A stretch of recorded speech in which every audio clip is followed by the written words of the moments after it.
Hi fans, Rick Tyler here on the next video. The video I'm going to be talking today is about packing your gear away efficiently into luggage and setting it up on the wheelbarrow.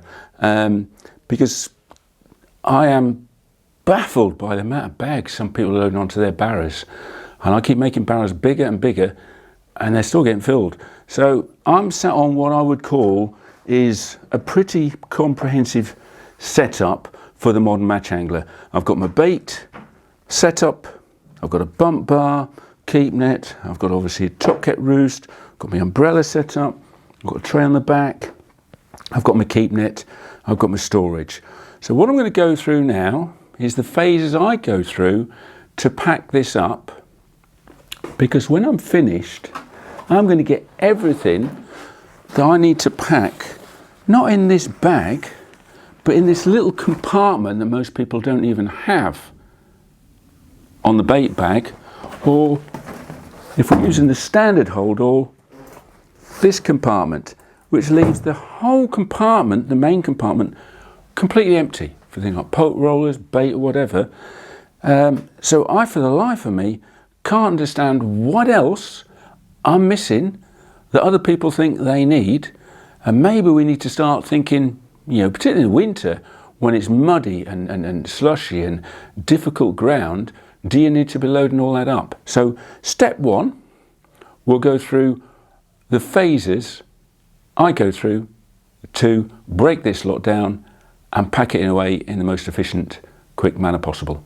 Right, step one, if I've got any ground bait later and I want to keep it, I'm going to put this in here, or if there's anything I want in my bait tray, yeah, like me fish counter, I could put that in there. I have my bait lids underneath the bait boxes, so they're easy to find and get clipped on.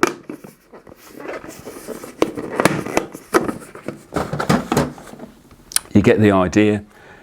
I'm closing that down and I'm taking that bait weighter off. And that, take the support leg out, and say, the reason we're using that is because we're using the umbrella. And so that is now ready to go on the wheelbarrow. Step two, I'm going to remove the umbrella. And you notice common.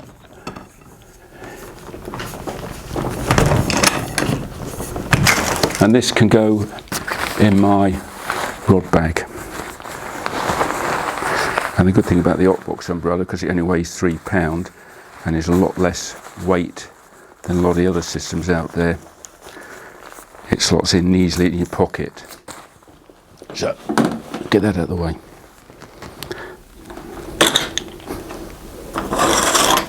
I'll remove the two clamps, and at this point I'm on the D36.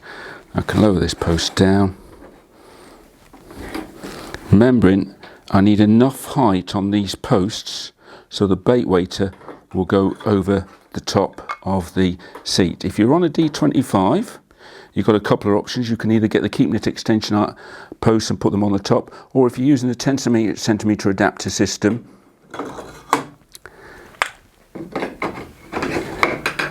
and posts, that will give you enough height as well. So I've got enough height there, that bait weighter will go over there nicely, type thing. I can even put them on there as well and I'll still have enough height. Step three, I'm going to take the roost apart.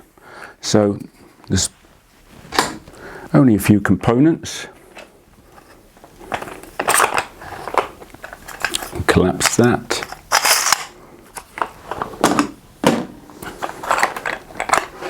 And here's where I'm going to take the front and rear parts of the roost and sandwich them together so they'll sit nicely in the bag.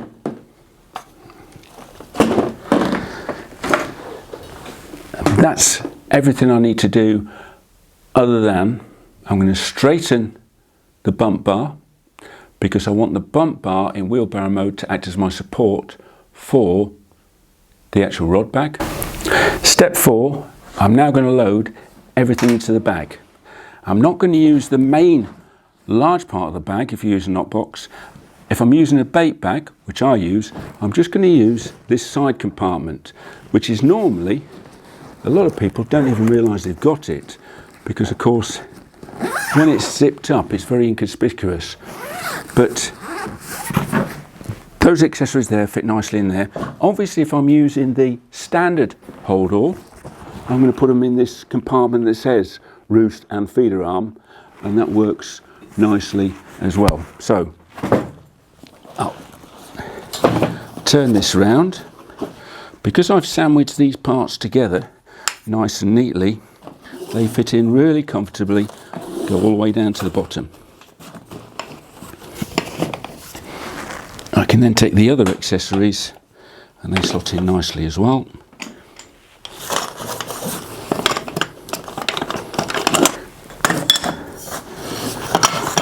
So that is done.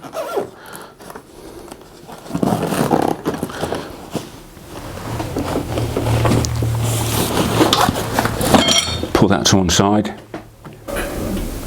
So step 5, I'm obviously going to prep the seat box into wheelbarrow mode. What I would recommend at this stage is just lower the back legs. Just makes the angle a bit less acute when you've got the wheels on.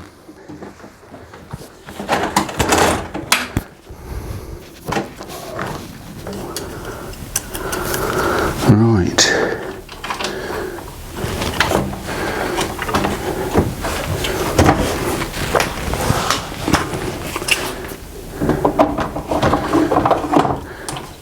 Now one tip I saw the other day from an angler using, which I think was very good. I'm going to straighten that up now.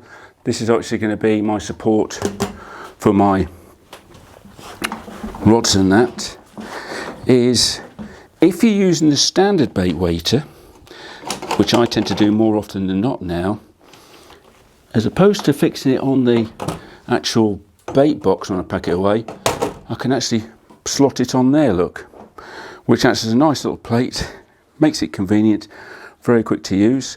Once I've got the wheelbarrow set up, I am normally putting my keep net on there.